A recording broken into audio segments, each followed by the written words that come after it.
जय हिंद फ्रेंड्स, स्वागत है आप सभी का हमारे यूट्यूब चैनल टीसी मैथ में। तो आज हम लोग बात करेंगे चैप्टर नंबर 1.3 को पढ़ेंगे। इसमें सिर्फ हमें सिद्ध करने वाला जो होता है, जिसे अपरिमेय संख्या को सिद्ध करने का रहता है। जैसे रूट 2 को सिद्ध कीजिए कि यह एक अपरिमेय संख्या है, रूट 5 को सिद्ध कीजिए कि यह एक अपरिमेय संख्या है। इसी को आज हम पढ़ेंगे। तो पिछला सेशन में हम लोगों ने पढ़ लिया था अंकगणित के आधारभूत प्रमेय को पढ़ लिए थे, 1.2 को पढ़ लिए थे। उसके बाद क्वेश्चन भी उस पर बनाए थे कि किस प्रकार से क्वेश्चन पूछा जाता है। तो अगर जो किसी का पिछला सेशन जो छूट गया है तो उसका लिंक डिस्क्रिप्शन में दिया गया है, तो वहाँ से देख सकते हैं। वहाँ पे लिंक में दिया गया है क्रैश कोर्स के रूप में है, क्लास 10 में क्रैश कोर्स 2022 के रूप में है।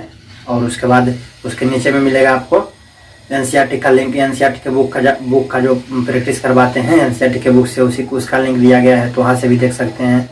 और टॉपिक वाइज प्रैक्टिस करवा रहे हैं तो उसका भी लिंक उसमें दिया गया है, तो वहाँ से भी देख सकते हैं। उसमें सिर्फ ऑब्जेक्टिव क्वेश्चन का प्रैक्टिस करवाते हैं। और अदर कंटेंट का भी लिंक उसमें दिया गया है, तो उसे भी देख सकते हैं। तो सभी का लिंक डिस्क्रिप्शन में दिया गया है। तो जिस किसी का भी छूट गया है तो वहाँ उसका लिंक दिया गया है, वहाँ से देख सकते हैं। और अगर जो वीडियो अच्छा लगे तो लाइक कर दीजिएगा और चैनल को सब्सक्राइब कर दीजिएगा और बेल आइकन को प्रेस करके वहाँ पे ऑल पे क्लिक कर दीजिएगा, ताकि इसका जो नेक्स्ट पार्ट हम बनाएंगे या कोई भी चीज़ डालेंगे वीडियो बना के डालेंगे तो आपके पास नोटिफिकेशन चला जाए। तो इस प्रकार से इस सेशन को स्टार्ट करते हैं।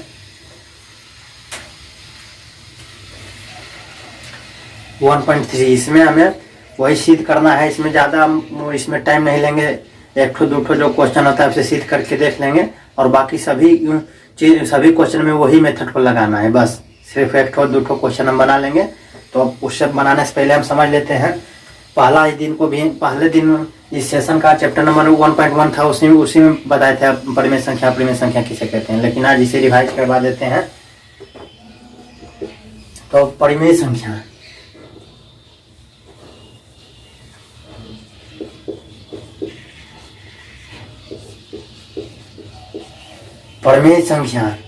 परिमेय संख्या जिसे हम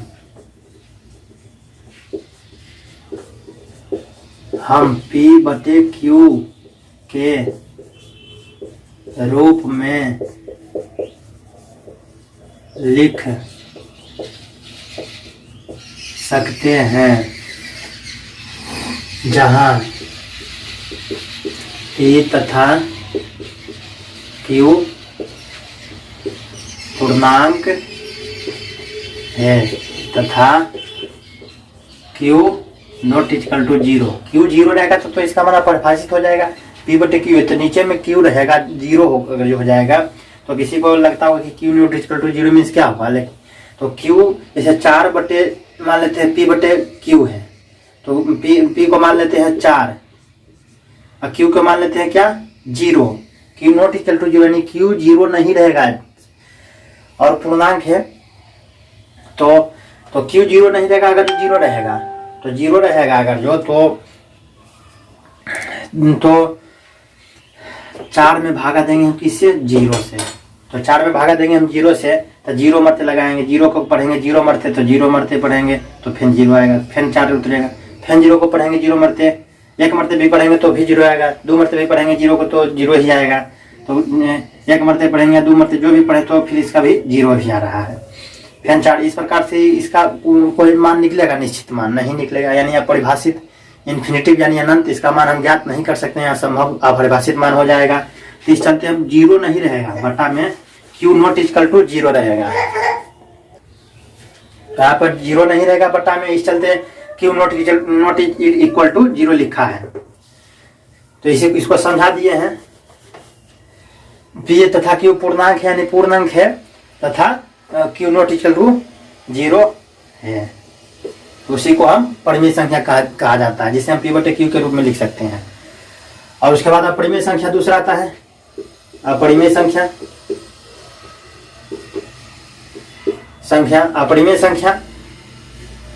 किसे कहा जाता है, जिसे हम जहाँ P/Q के रूप में है तो उसमें इसमें होगा नहीं है, इसमें लिख सकते हैं, उसमें लिखेंगे, अपरिमेय संख्या में नहीं लिख सकते हैं। जिसे हम P/Q के रूप में नहीं लिख उसमें था लिख सकते हैं, इसमें होगा नहीं लिख सकते, लिख सकते हैं, जिसे हम P/Q के रूप में नहीं लिख सकते हैं उसे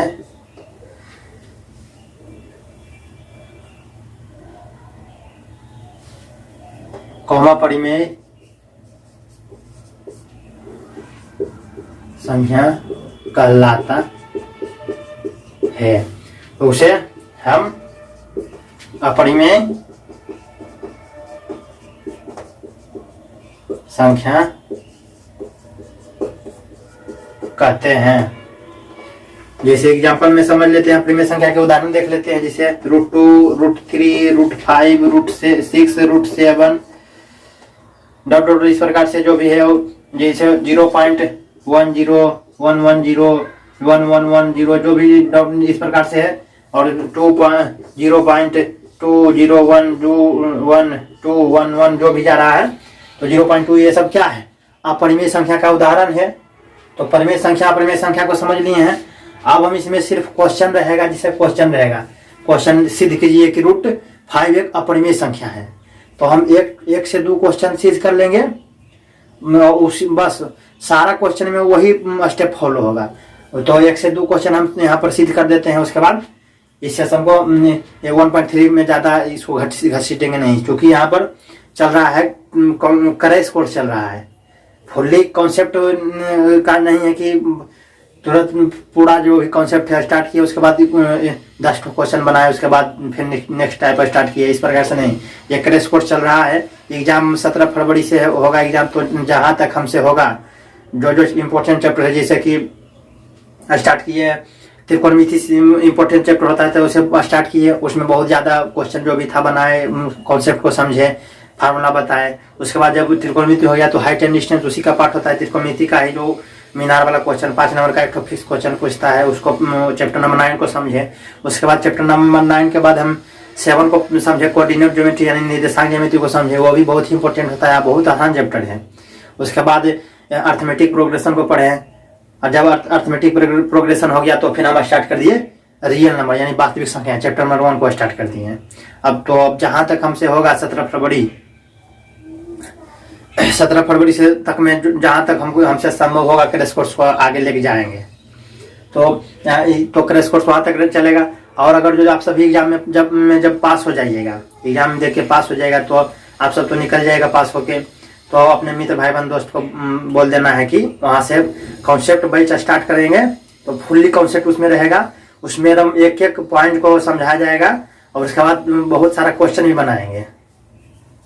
तो आप अगर जो आपको लगता है बढ़िया पढ़ा रहे हैं, हमारा सीरीज देखिए, वहाँ से 1 नंबर से देखिए, 1 से जहाँ से स्टार्ट किए हैं। इसका जो पिछला पार्ट है आज 30वां दिन इसका है, डे 3 है, डे 30 है, 30वां दिन आज है इसका, ये सेशन का। तो आप देख सकते हैं कि किस प्रकार से पढ़ाते हैं। और उसके बाद एनसीईआरटी के बुक का जो सॉल्यूशन करवाते हैं उसको भी आप देख सकते हैं कि किस प्रकार से सॉल्यूशन करवाते हैं, एक एक स्टेप को बताते हैं। तो अगर जो आपको समझ में आता है तो आप अपने मित्र, आपसे जो जूनियर हैं, आपके घर में भाई बहन होंगे तो आप निकल जाएगा, तो आपके भाई बहन निश्चय जूनियर होंगे तो वो कक्षा 10 में प्रवेश करेंगे, या फिर आपके मित्र कोई जो है आपसे जूनियर हैं तो या मित्र के भाई कोई जूनियर है तो उससे बोल सकते हैं, उन सभी को बोल सकते हैं कि आप यहाँ से तैयारी कर सकते हैं, कक्षा 10 का मैथ का तैयारी कर सकते हैं और यहाँ से अच्छा नंबर, बढ़िया से बढ़िया नंबर प्राप्त कर सकते हैं। तो अगर जो वीडियो अच्छा लगा हो तो आप पूछे आप तो ये सीरीज जो क्रैश कोर्स चल रहा है तो इसमें ज़्यादा हम टाइम नहीं लेंगे। को समझा दिए हैं, परिमेय संख्या को P/Q के रूप में लिख सकते हैं, अपरिमेय संख्या को P/Q के रूप में नहीं लिख सकते हैं। अब उसके बाद एक तो क्वेश्चन फिक्स रहता है, सिद्ध कीजिए कि √5 एक अपरिमेय संख्या है, √3 एक अपरिमेय संख्या है, 2 + √3 एक अपरिमेय संख्या है। इस प्रकार से कैसे हो घुरा के पूछ सकता है। और एक क्वेश्चन 2 नंबर में फिक्स है कि 2 नंबर में ये क्वेश्चन रह सकता है। पहले तो 3 नंबर में एक क्वेश्चन रहता है, लेकिन अब 2 नंबर में एक क्वेश्चन रहता है। तो इसमें सिर्फ वही 1-2 क्वेश्चन हम बनाएंगे, उसके बाद इस सेशन को सब आगे आगे बढ़ाएंगे, चैप्टर नंबर 1.4 को चलेंगे। जब 1.4 खत्म होगा तो उसके बाद जल्दी से जल्दी आगे, क्योंकि ये क्रैश कोर्स चल रहा है, इस चलते इसमें फटाफट आगे हमको बढ़ना है। तो ये सब एक क्विक रिवीजन है। क्रैश कोर्स मीन्स क्या हुआ, कि क्रैश कोर्स मीन्स आपका कम ही समय में स्टार्ट किए हैं, कम समय में, तो आपका कम ही समय में ज़्यादा से ज़्यादा हम जान सके, यानी जो रिवीजन हमें हो जाए। जो हम पढ़े हैं, आप जो स्कूल में पढ़े हैं या कोचिंग कहीं पे जाते होंगे ऑफलाइन में, तो वहाँ पे आप पढ़े होंगे, तो या फिर अगर जो किसी कारण बस कम पढ़े हैं, ज़्यादा नहीं जान पढ़ पाए कक्षा 10 में मैथ में, तो यहाँ से आप क्विक रिवीजन कर सकते हैं, क्योंकि छोटा सा रूप में आप समझ सकते हैं जल्दी से जल्दी पूरा चैप्टर, जो भी जो इम्पोर्टेंट है, जहाँ तक हम आगे जहाँ तक होगा सोल्व करवाएंगे। चैप्टर नंबर 1 खत्म होगा तो 2, 3, 4, उसके बाद फिर 4 हो जाएगा तो 5 तो बता ही दिए हैं, अर्थमेटिक प्रोग्रेशन। उसके बाद फिर स्टार्ट कर सकते हैं, वो प्रायिकता से क्वेश्चन बहुत ही पूछा जाता है, तो उसे भी स्टार्ट कर सकते हैं। तो जो इम्पोर्टेंट चैप्टर पहले है उसे हम पहले पढ़े हैं, उसके बाद इस प्रकार से सेशन ये चल रहा है। तो इसे नोट करना चाहते हैं तो नोट कर लीजिए। इस पर क्वेश्चन किस प्रकार से पूछा जाता है उसको हम बनाएंगे। तो इस प्रकार से क्वेश्चन रहेगा, एक तो क्वेश्चन फिक्स है कि ये रहेगा ही रहेगा, 100% नहीं 1000%, यानी 1000%, इसको ध्यान रखना है।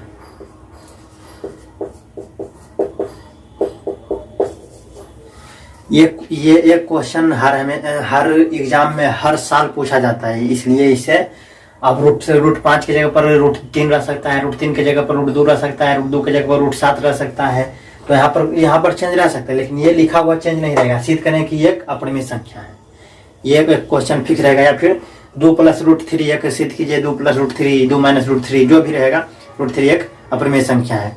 तो ये क्वेश्चन एक तो फिक्स रहता है, इस चलते इसको मात्र 1 से 2 क्वेश्चन हम बना लेंगे और उसमें स्टेप बाय स्टेप लिख देंगे, और उसको आपको फॉलो कर देना है और जाके एग्जाम में लिख देना है आराम से। तो इसको अब सॉल्व करते हैं। तो यहाँ पर हम स्टेप बाय स्टेप बता रहे हैं कि हमें क्या क्या करना है।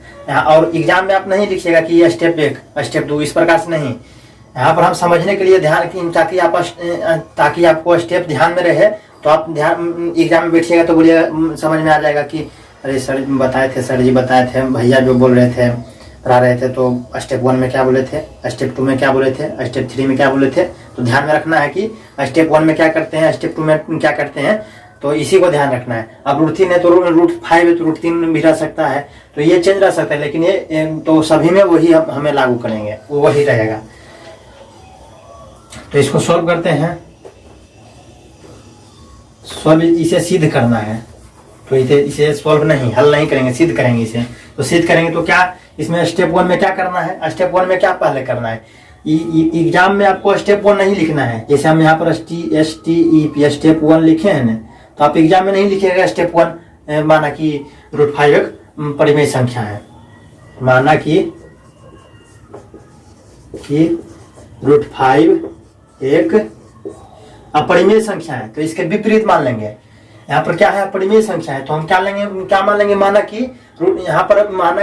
यहाँ पर सिद्ध करना है √5 एक अपरिमेय संख्या है, तो हम क्या मान लेंगे, इसके उल्टा परिमेय संख्या है। पहले मान लेंगे माना कि √5 एक परिमेय संख्या है, जितना मान लिया।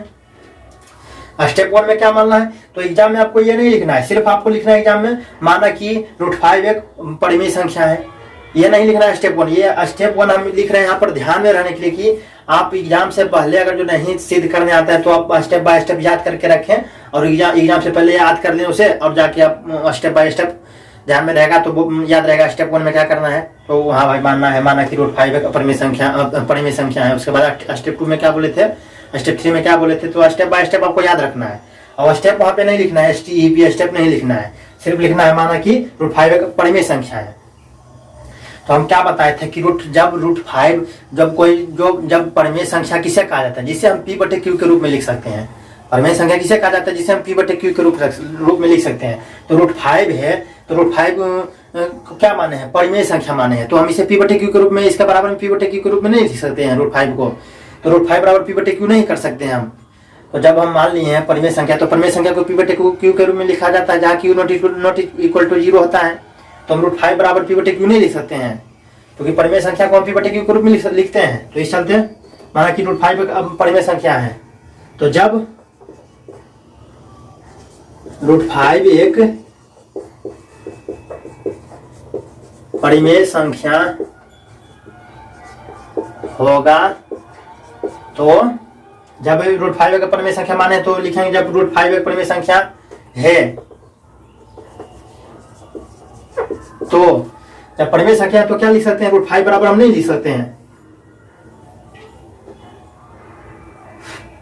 परिमेय संख्या बराबर पी बटे क्यू लिखता है कि नहीं, तो रूट 5 बराबर पी बटे क्यू, इस प्रकार से जहां कॉमा देके जहां क्यू नॉट इक्वल टू 0 इतना लिख सकते हैं कि नहीं। जब परिमेय संख्या रूट 5 है तो इसके बराबर परिमेय संख्या को पी बटे क्यू के रूप में लिख सकते हैं कि नहीं, तो पी बटे क्यू के रूप में लिख दिया, रूट 5 बराबर पी बटे क्यू मान लेना है, जहां क्यू नॉट इक्वल टू 0 लिख देना है। तो इस प्रकार से अब आगे इतना हो गया, समझ में आ रहा है। अब स्टेप 1 को बस स्टेप 1 में इतना याद रखना है। अब स्टेप 2 में क्या रखना है याद, STEP स्टेप 2। ये बहुत महाभिव्याय क्वेश्चन है, इस प्रकार एक क्वेश्चन फिक्स रहता है, इसे हल्का में नहीं लेना है। तो अब स्टेप 2 में क्या करना है, तो स्टेप 2 में क्या लिखना है कि मान लिया कि माना कि P तथा Q के जगह पर आप A बटे B भी लिख सकते हैं, P बटे Q के जगह पर A बटे B भी आप लिख सकते हैं। तो आपको ध्यान में देना है, जो भी A B C D C बटे D भी मान सकते हैं, कुछ भी मान सकते हैं, जो भी आपको मन हो। तो हम यहाँ पर लिए हैं P बटे Q, तो आप P बटे Q लिखेंगे। तो माना कि P तथा यहाँ पर P बटे Q है, तो यहाँ पर P तथा Q लिखेंगे। यहाँ पर A बटे B अगर लेते माना कि रूट 5 बराबर A बटे B लिखते हैं, जहाँ B नॉट इक्वल टू 0 होता है। तो यहाँ पर माना कि P तथा Q, यहाँ पर P है Q, तो यहाँ पर P तथा Q, माना कि P तथा Q में एक के अतिरिक्त P तथा Q में एक के अतिरिक्त माना कि P तथा Q में एक के अतिरिक्त कोई उभयनिष्ठ गुणनखंड है, एक के अतिरिक्त कोई उभयनिष्ठ गुणनखंड, माना कि P तथा Q में एक अतिरिक्त कोई उभयनिष्ठ गुणनखंड है। इतना मानना है कि हम क्या मान लेंगे कि माना कि P तथा Q में एक के अतिरिक्त कोई उभयनिष्ठ गुणनखंड है, यानी एक के अतिरिक्त और कोई उभयनिष्ठ गुणनखंड है, इतना मान लेंगे। हम क्या मान लेंगे, P तथा Q में एक के अतिरिक्त कोई उभयनिष्ठ गुणनखंड है, इतना मान लेंगे। स्टेप 2 में इतना ये ध्यान देना है कि इतना मान लेंगे, बस स्टेप 2 में याद रखना है। अब स्टेप 3 में क्या करना है, STEP स्टेप 3 में क्या करना है, यहाँ इसको लिखना है रूट 5 बराबर क्या लिखे हैं, P बटे Q, रूट 5 बराबर P बटे Q लिखे हैं। तो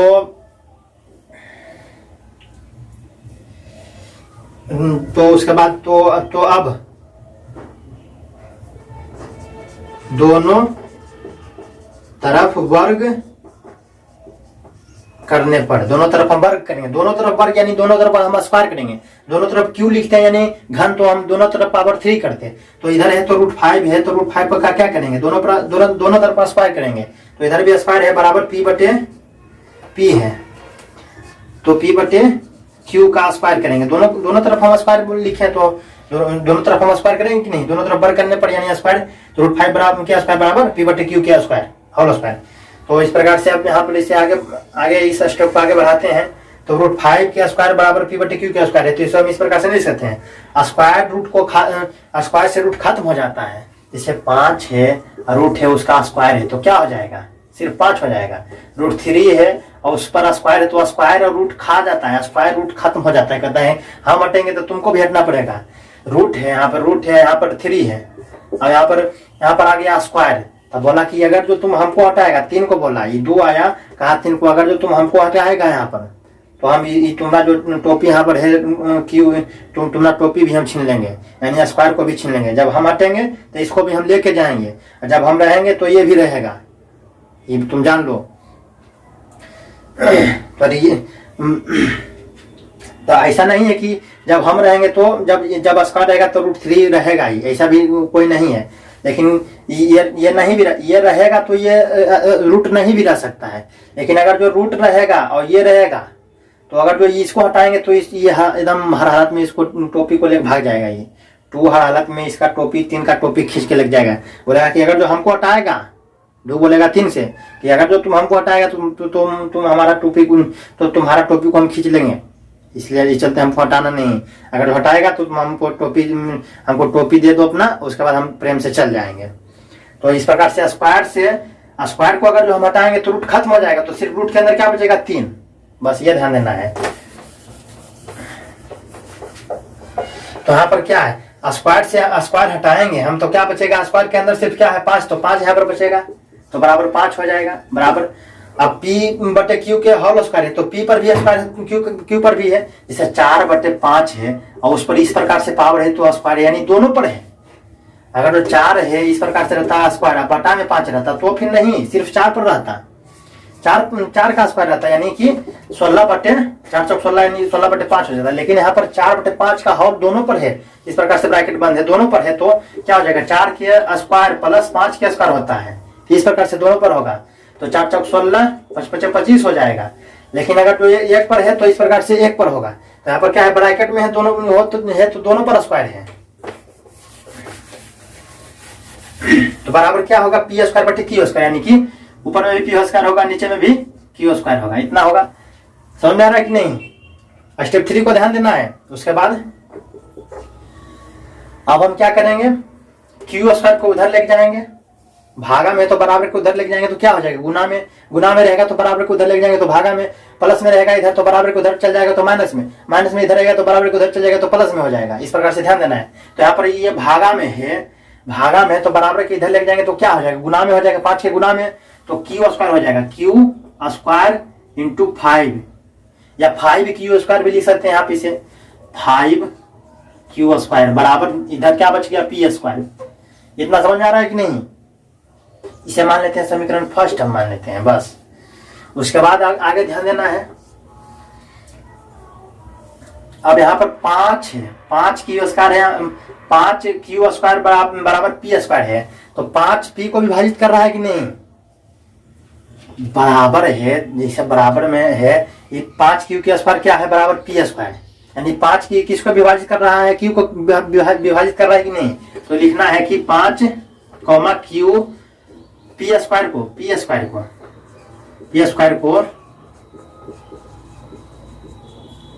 विभाजित करता है, इसलिए 5 P² को विभाजित कर रहा है, 5 P² को विभाजित कर रहा है, इसलिए 5, P को भी विभाजित करता है, विभाजित करेगा।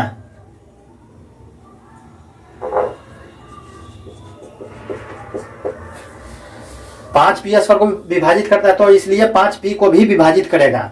अब अगर जो नहीं समझ में आ रहा है तो जैसे 5 है और P² को विभाजित कर रहा है, 5 किसको विभाजित कर रहा है P² को, तो मान लेते हैं 5 यहाँ पर है 5, अब P² बराबर P का मान क्या है, मान लेते हैं 5 है तो 5 के स्क्वायर है, P के स्क्वायर है तो P के स्क्वायर, तो 5, P² को विभाजित करता है तो P के बराबर अगर मानते हैं 5 है, इसे समझाने के लिए बोल रहे हैं। तो 5 के स्क्वायर तो 5 को विभाजित करता है तो 5×5 यानी 5,25 को विभाजित करेगा कि नहीं, 5×25 को विभाजित करेगा कि नहीं। जैसे 25 है, 25/5 करेंगे तो 5×25 नहीं हो जाएगा, तो 5P, P² को विभाजित करता है तो 5P को विभाजित करेगा यानी 5P 25 है तो 5P को यानी कि P² बराबर 25 है लेकिन P बराबर क्या है 5 है तो 5,5 को विभाजित करेगा कि नहीं, 5/5 होगा, 1 होगा कि नहीं, विभाजित कर रहा है कि नहीं, बराबर 1 हो रहा है कि नहीं। तो यही है, जब 5 P² को विभाजित करेगा तो 5P को भी विभाजित करेगा, 5P² को विभाजित करेगा तो 5P को विभाजित करेगा। इतना लिख लेना है, समझ आ रहा है कि नहीं। अब हमें आगे बढ़ना है, तो आगे बढ़ना है तो क्या करना है हमें,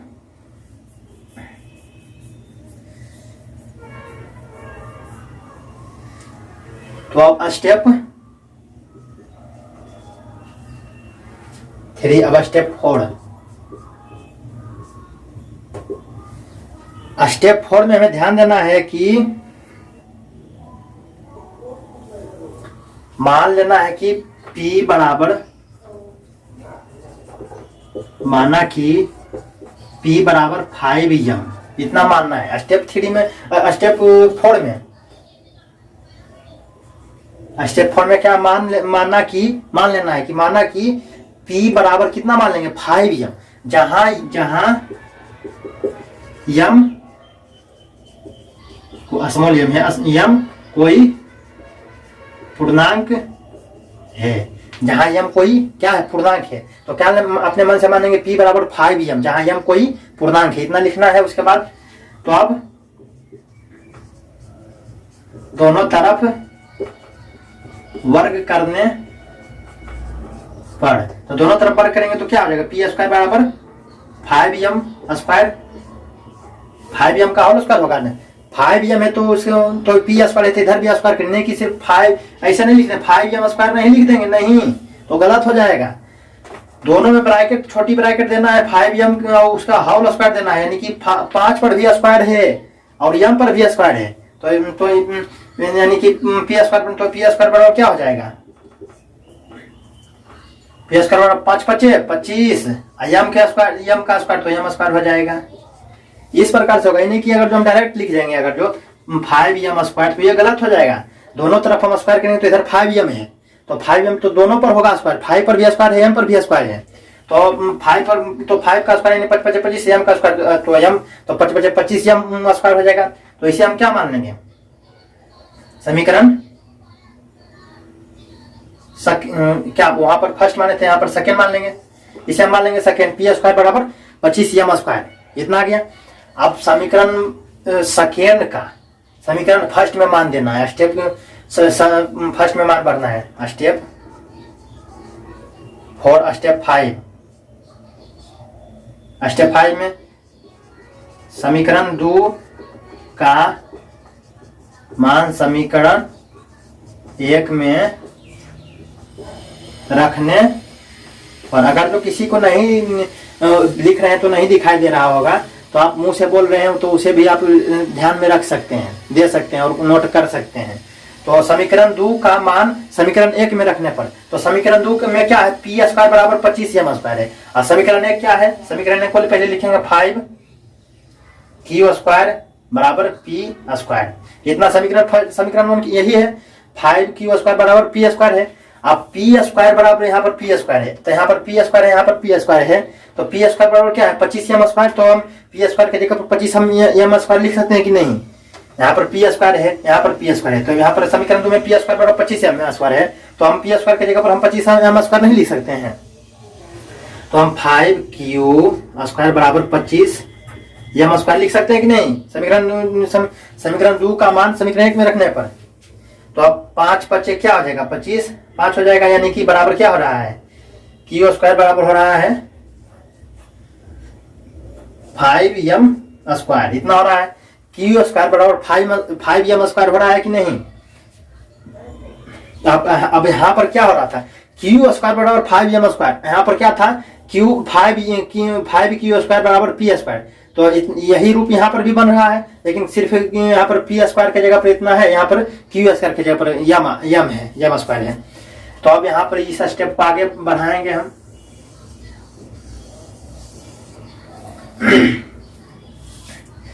तो स्टेप यही चलेगा, यहाँ से अब आगे लिखेंगे, क्योंकि अब यहाँ पर Q स्क्वायर है तो 5, तब इसके बाद यहाँ पर लिखेंगे 5, इसको इस प्रकार से भी लिख सकते हैं, इसको इधर नहीं लिख सकते हैं। तो अब जैसे 4 है बराबर 5, तो 5 बराबर 4 नहीं लिख सकते हैं, तो इस प्रकार से Q स्क्वायर बराबर 5m स्क्वायर है, तो 5m स्क्वायर इसको अच्छा से लिख देंगे बराबर Q स्क्वायर।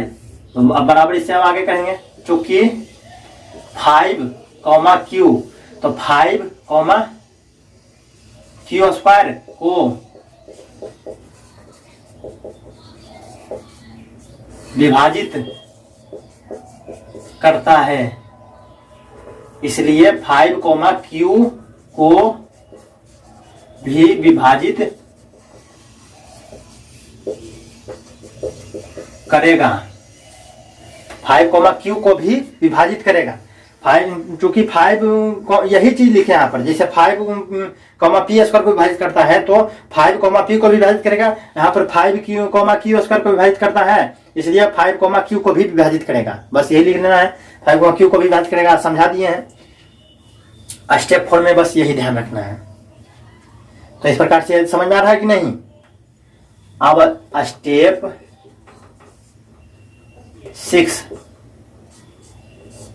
स्टेप 6 में ये इंपॉर्टेंट है। स्टेप 6 में लास्ट में ये सबसे अंतिम में लिखाता है स्टेप 6। तो ये तो जो चेक करने वाला होता है तो शुरू वाला स्टेप चेक करता है, लास्ट वाला स्टेप चेक करता है, बीच में उतना ध्यान नहीं देता है। इसको इस प्रकार से नीचे वाला इंपॉर्टेंट बढ़िया ध्यान में रखना है। तो अब यहां पर क्या देखना है, चूंकि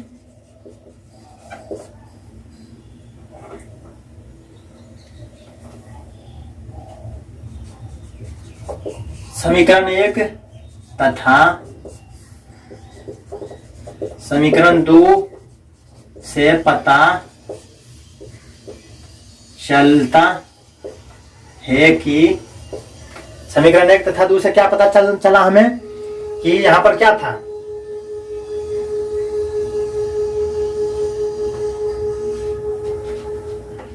कि P तथा Q में एक के अतिरिक्त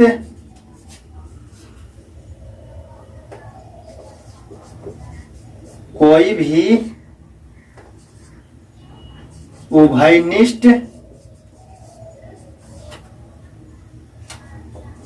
गुणनखंड नहीं है। यही हमें पता चलता है। हम क्या माने थे कि माना कि P तथा Q में एक के अतिरिक्त कोई उभयनिष्ठ गुणनखंड है, P तथा Q के अतिरिक्त कोई उभयनिष्ठ गुणनखंड है, लेकिन हमें क्या मिला कि चूंकि समीकरण 1 में क्या पता चला कि P तथा Q में एक के अतिरिक्त कोई भी उभयनिष्ठ गुणनखंड नहीं है। हम माने थे क्या कि है, P तथा Q में एक के अतिरिक्त कोई उभयनिष्ठ गुणनखंड है माने थे। हमें क्या मिला कि चूंकि समीकरण 1 तथा 2 से पता चला कि P तथा Q में एक के अतिरिक्त कोई उभयनिष्ठ गुणनखंड नहीं है। अब क्यों नहीं है तो अब इसको समझना है। जैसे P बटे Q क्या लिखे थे यहाँ पर, जैसे P स्क्वायर बटे Q, 5 बराबर क्या आया, P स्क्वायर बटे Q स्क्वायर है। 5 बराबर क्या था, P स्क्वायर बटे, समझाने के लिए यहाँ पर लिख रहे हैं P स्क्वायर बटे Q स्क्वायर है, Q स्क्वायर है ना। तो स्क्वायर किए थे तो स्क्वायर से रूट खत्म हुआ था, तो 5 बराबर P स्क्वायर बटे Q स्क्वायर होगा। अब उसके बाद क्या हल किए थे, 5 P स्क्वायर को क्या 5 P स्क्वायर को विभाजित करता है, 5 P स्क्वायर को विभाजित करता है, तो P स्क्वायर की जगह पर 5 होगा। और Q स्क्वायर भी 5, यहाँ पर भी Q स्क्वायर क्या है, 5 Q स्क्वायर को भी विभाजित करता है, तो 5 Q स्क्वायर की जगह पर 5 होगा। तो 5 बटे 5 कट जाएगा तो क्या आ रहा है, 1 आ रहा है। उभयनिष्ठ गुणनखंड 5 ऊपर नीचे कट जाएगा तो 1 आ रहा है कि नहीं। ये के अलावा भी तो कि 1 के अलावा भी कोई उभयनिष्ठ गुणनखंड आ रहा है, नहीं, 1 ही आ रहा है। अब यहाँ पर हम क्या माने थे कि माना कि P तथा Q में एक के अतिरिक्त कोई उभयनिष्ठ गुणनखंड है, लेकिन यहाँ पर क्या 1 ही आ रहा है ना। तो इस प्रकार से इसको लिखना है। समीकरण 1 तथा 2 से पता चलता है कि P तथा Q में एक के अतिरिक्त कोई उभयनिष्ठ गुणनखंड नहीं है। इतना समझ में आ रहा है कि नहीं, स्टेप 6 समझ में आ रहा है कि नहीं, 6। अब उसके बाद इतना लिख लेना है। अब स्टेप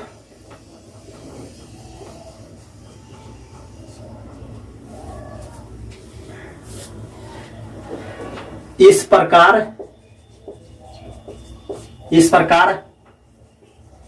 हमें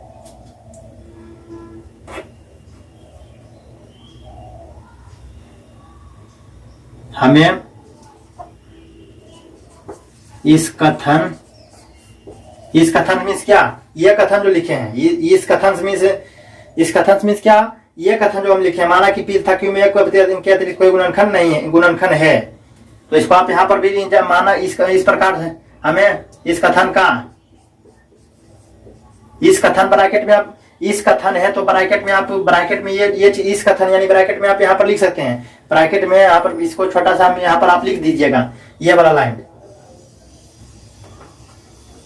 ये वाला लाइन आप माना कि पिथागोरस में के अतिरिक्त कोई उन्हें गुणनखंड है, तो ब्रैकेट में आप इसे यहाँ पर लिख दीजिएगा, क्योंकि यहाँ पर स्पेसिफिक में है तो आप यहाँ पर नहीं लिख रहे हैं, तो आप ब्रैकेट में ये वाला लाइन दोनों, ये दोनों लाइन उठा के यहाँ पर ब्रैकेट में लिख दीजिएगा।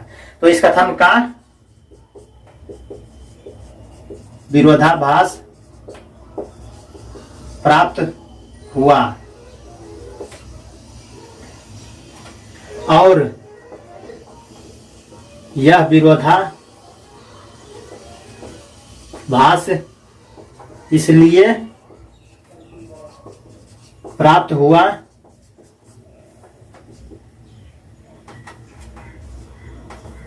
कि चूंकि हमने माना था कि √5 एक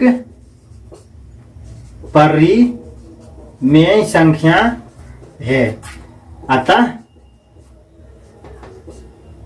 √5 एक अपरिमेय संख्या होगा। PROVET proved. बस हो गया, बहुत ही आसान क्वेश्चन है। तो इसे नोट करना चाहते हैं तो नोट कर लीजिए। स्टेप 1 में क्या ध्यान देना है, बस ये दोनों लाइन इंपॉर्टेंट है, ध्यान में रखना है, और ये वाला लाइन ध्यान में रखना है। ये सब तो हमें आप याद रहेगा, ये देखिएगा आप, अगर जो याद कीजिएगा स्टेप को ध्यान में रखिएगा, तो ये वाला स्टेप 1, स्टेप 3, स्टेप उसके बाद क्या है 4, स्टेप 5, ये सब आपको याद रहेगा। लेकिन स्टेप 6, स्टेप 7 और स्टेप 2 आपको ध्यान में रखना है, ये आप भुला सकते हैं, और ये तीनों ही इंपॉर्टेंट है। तो स्टेप 1 में क्या ध्यान देना है, इसको सिद्ध करना है कि अब √5 है तो √5 के जगह पर क्या रह सकता है, √3 भी रह सकता है। तो माना कि स्टेप 1 में क्या लिखना है, √5 है तो माना कि √5 एक अपरिमेय संख्या है, तो क्या लिखेंगे, अपरिमेय संख्या है। माना कि √5 एक, इसके विपरीत मान लेना है, माना कि √5 एक परिमेय संख्या है। उसका जब √5 एक परिमेय संख्या है तो परिमेय संख्या को हम P/Q के रूप में लिख सकते हैं कि नहीं, तो √5 P/Q, जहाँ Q ≠ 0 हो जाएगा। और उसके बाद स्टेप 2 में माना कि P तथा Q में एक अतिरिक्त कोई उभयनिष्ठ गुणनखंड है, एक के अतिरिक्त कोई उभयनिष्ठ गुणनखंड है मानेंगे। अब स्टेप 3 में क्या करेंगे, √5 बराबर P/Q लिखेंगे, उसके बाद दोनों तरफ वर्ग करेंगे। स्टेप 3 में दोनों तरफ वर्ग करेंगे, यही ध्यान में रखना है। तो दोनों तरफ वर्ग करेंगे इस प्रकार से। उसके बाद 5 बराबर P² हो गया, तो 5P को विभाजित करता है, इस प्रकार से याद करना है। उसके बाद इसको इस प्रकार समीकरण 2 निकालना है, 2 का मान 1 में ध्यान देना है। उसके बाद जो भी आएगा, उसके बाद स्टेप 6 में ध्यान देना है, चूंकि लिखना है, चूंकि समीकरण 1 तथा 2 से पता चलता है कि P तथा Q में एक के अतिरिक्त कोई भी उभयनिष्ठ गुणनखंड नहीं है। यहाँ पे माने थे उभयनिष्ठ गुणनखंड है, यहाँ पे मानेंगे उभयनिष्ठ गुणनखंड। मानेंगे क्या, हमें पता चला, ये दोनों समीकरण 1 और 2 से पता चला कि एक के अतिरिक्त कोई भी उभयनिष्ठ गुणनखंड नहीं है। तो उसके बाद स्टेप 6 है, तो स्टेप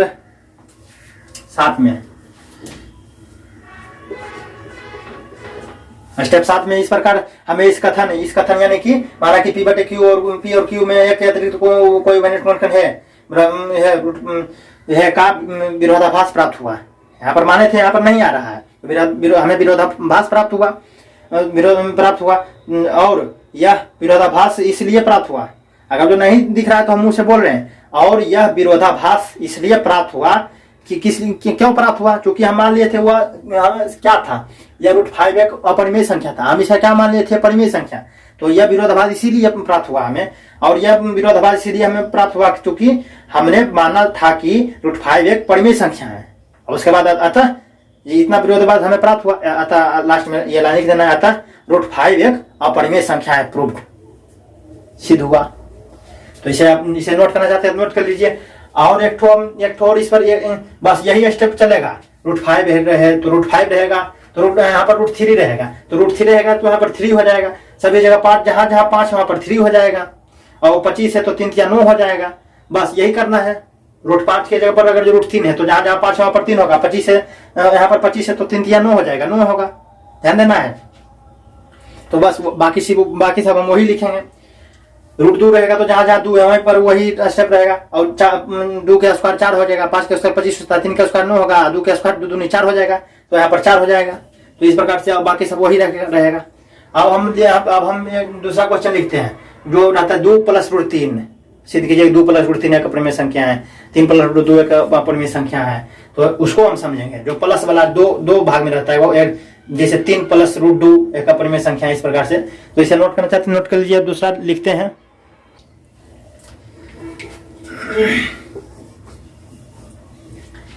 अब एक ठो क्वेश्चन इस प्रकार से रहता है 3 प्लस 2 रूट 5। ये तो बहुत ही आसान रहता है और ये बहुत ही आसान रहता है इसको सिद्ध करने के लिए। जितना बड़ा में रूट 5 है, रूट 2 है, रूट 3 है, सिर्फ रूट 3 है, रूट 5 रूट 3 है या रूट 2 है, वो उतना बड़ा में हम सिद्ध किए। लेकिन इसको हम तुरंत ही सिद्ध कर लेंगे। 3 प्लस 2 रूट 5 है तो इसे हम तुरंत सिद्ध कर लेंगे। प्लस ये है या माइनस रहेगा या जो भी रहेगा तो उसे हम तुरंत सिद्ध कर लेंगे। इसका ये ज्यादा लंबा नहीं होगा।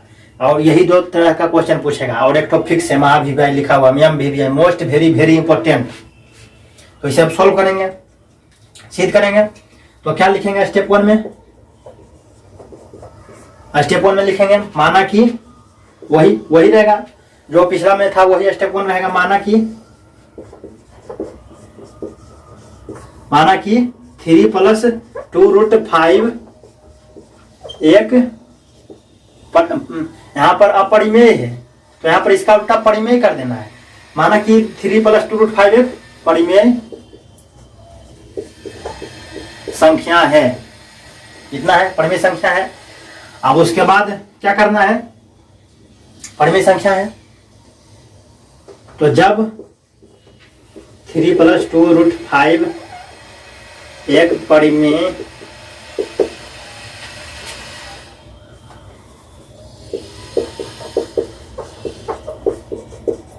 संख्या होगा तो 3 प्लस 2 रूट 5 बराबर परिमेय संख्या को हम पी बटे क्यू के रूप में लिख सकते हैं कि नहीं? परिमेय संख्या किसे कहते हैं? जिसे हम पी बटे क्यू के रूप में लिख सकते हैं, जहाँ क्यू नॉट जीरो है, जहाँ तथा पी और क्यू पूर्णांक है, तो हम उसे परिमेय संख्या कहा जाता है।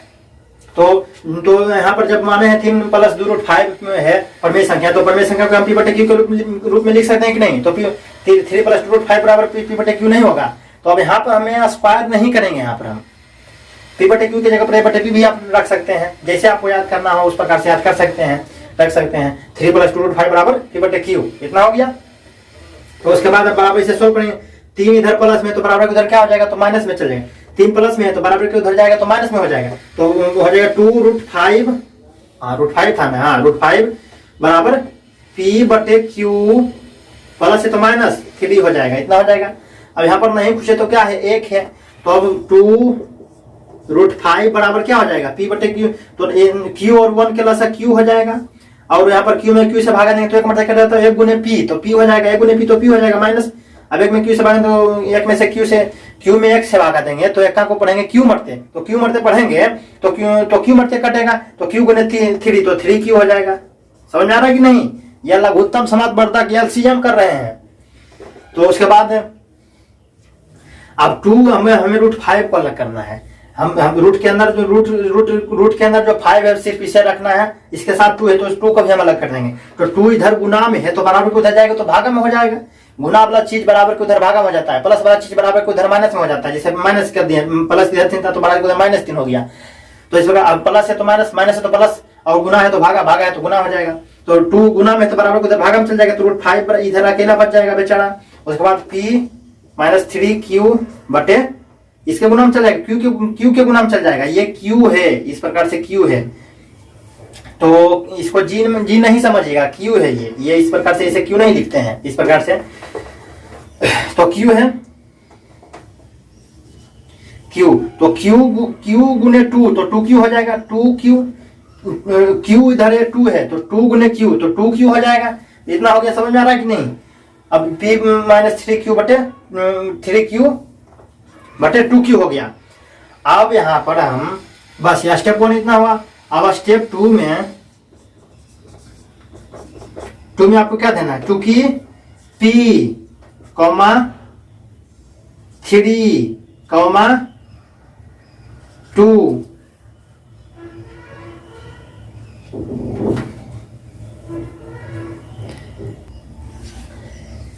यहाँ पे पहले ही इसको थोड़ा सा थी दिक्कत हुआ है। माइनस यहाँ पर 2 है तो इसको पहले ही थी करना है। बराबर 2 है तो बराबर को उधर जाएगा, गुना है तो बराबर को उधर चल जाएगा, तो उधर गए तो भागा में, तो ठीक तो ही था, ठीक ही होगा। और 2√5 बराबर ये नहीं कुछ एक है तो P बटे Q। अब उसके बाद इसका लसा लेंगे Q बराबर P माइनस 3Q, इतना हो जाएगा। अब 2 को बराबर को उधर गुना में चलेगा, √5 बराबर कितना हो जाएगा 2Q, तो P माइनस 3Q ऊपर में है, कितना है √5 बराबर P माइनस 3Q बटे 2Q हो गया, गुना में भेज दिए। उसके बाद स्टेप 2, इतना स्टेप 2 में ध्यान देना है, चूंकि P, 3, 2 है, Q है, इससे ज्यादा और भी कुछ इसमें लिखा है।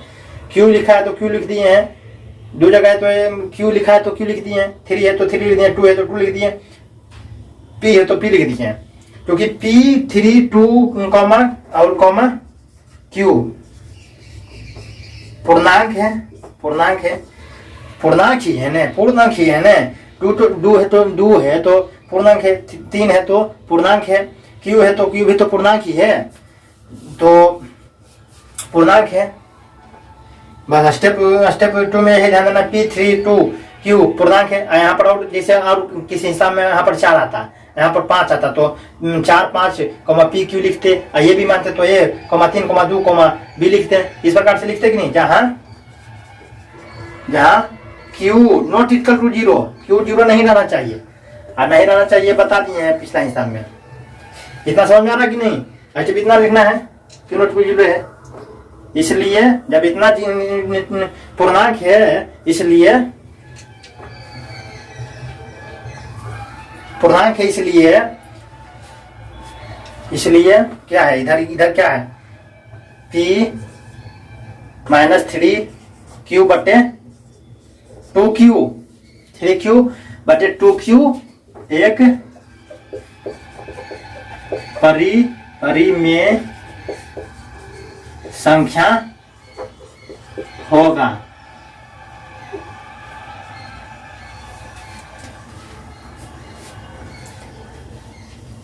यानी कि P माइनस 3Q बटे 2Q एक परिमेय संख्या, जब पूर्णांक है तो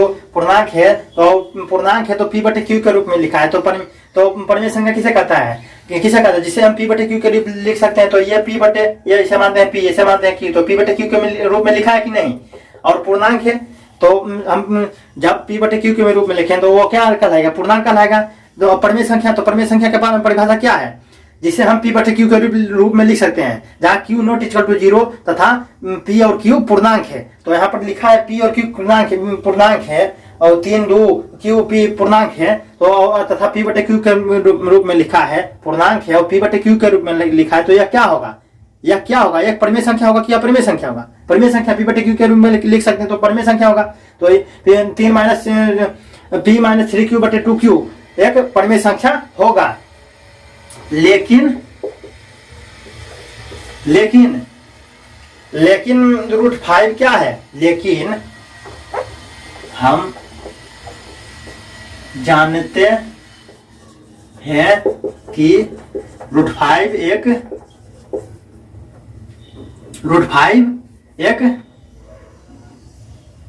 नहीं परिमेय संख्या होगा, इसलिए P माइनस 3Q बटे 2Q के बराबर में क्या है, P माइनस 3Q बटे 2Q के बराबर में क्या है, √5। तो P माइनस 3Q बटे 2Q एक परिमेय संख्या है, तो √5 भी एक परिमेय संख्या होगा, इसलिए √5 भी एक परिमेय संख्या होगा। अब लेकिन स्टेप इतना समझ में आ रहा है, स्टेप 3 में, लेकिन हम जानते हैं कि √5 एक, आप जानते हैं कि नहीं, आप जानते हैं कि √5 क्या है, एक अपरिमेय संख्या है। इतना समझ में आ रहा कि नहीं, √5 एक, लेकिन हम क्या जानते हैं कि √5 एक अपरिमेय संख्या है। इतना समझ में आ रहा है कि नहीं। अतः यह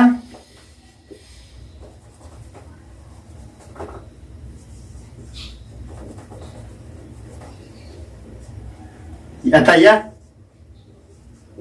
दर्शाता है कि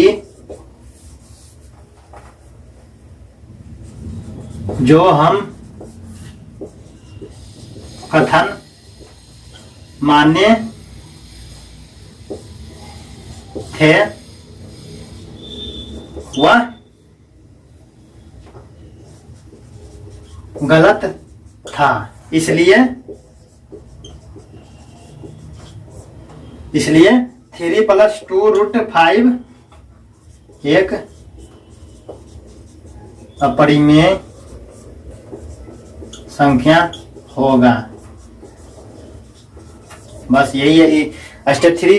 स्टेप 1, स्टेप 2, स्टेप 3 को ध्यान में रखना है। स्टेप 1 में जो भी है वही करना है। उसके बाद इसमें आसपास नहीं करना है, अलग करना है। √5 है तो √5 को सिर्फ अलग करना है, तो यहाँ पर √5 को अलग कर दिए हैं। बस उसके बाद जो इसमें है उसको लिखेंगे पूर्णांक है, जहाँ जब क्यू नोट की जीरो है, जब जब पूर्णांक है तो p/q में लिखा हुआ था एक परिमेय संख्या होगा। अब तो जब यह एक परिमेय संख्या होगा तो इसके बराबर में √5 है, तो √5 भी तो एक परिमेय संख्या होगा, तो होगा, इसलिए √5 भी एक परिमेय संख्या होगा स्टेप 3 में। लेकिन हम क्या जानते हैं √5, √3, √4 नहीं, √3, √7, √6 ये सब क्या है? अपरिमेय संख्या है। लेकिन हम जानते हैं कि √5 क्या है? अपरिमेय संख्या है। अतः यह दर्शाता है कि यह क्या दर्शा रहा है? अतः इससे हम क्या समझे? अतः यह दर्शाता है कि जो हम कथन माने थे, क्या कथन माने थे कि 3 + 2√5 एक परिमेय संख्या है। तो यह कथन जो हम कथन माने थे वह कथन गलत साबित हुआ।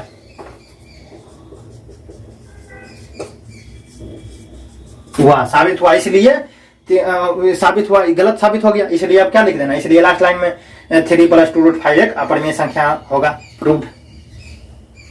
तो इस प्रकार से इसे नोट करना चाहते हैं तो नोट कर लीजिए, क्योंकि अब सेशन बहुत ज्यादा लंबा हो चुका है। मात्र 2 ही क्वेश्चन इतना एक्सप्लेन करके समझा दिए हैं।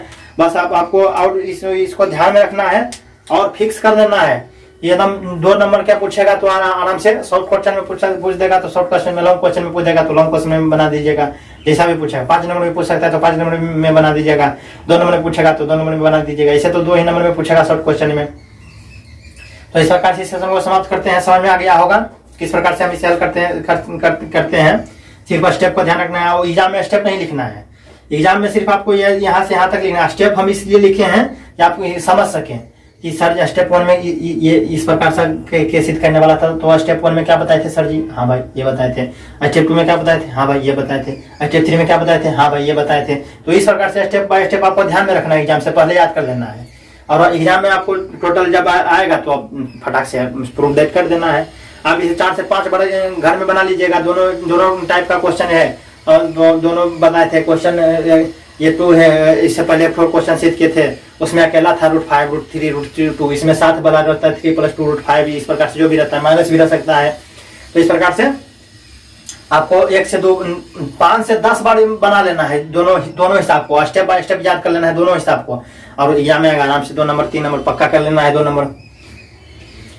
तो इस प्रकार से इस सेशन को समाप्त करते हैं। वीडियो अच्छा लगा तो लाइक करें, हमारे चैनल को सब्सक्राइब करें। हमारे चैनल का नाम है टीसी मैथ, और बेल आइकन को प्रेस कर लीजिएगा ताकि इसका नेक्स्ट पार्ट जो हम बनाएंगे, अब स्टार्ट हम करेंगे 1.4। तो उससे भी ऑब्जेक्टिव क्वेश्चन पूछा जाता है, बहुत ही इंपॉर्टेंट 1.4 भी है। इस प्रकार से तो बेल आइकन को प्रेस करके वहाँ पे ऑल पे क्लिक कीजिएगा, तो इसका नेक्स्ट पार्ट जब हम बनाएंगे तो आपके पास नोटिफिकेशन चला जाएगा और आप उसे देख लीजिएगा। और किसी भी और जो एनसीईआरटी के बुक से करवाते हैं तो उसका भी नोटिफिकेशन चला जाएगा। तो इस प्रकार से सेशन को समाप्त करते हैं। जय हिंद।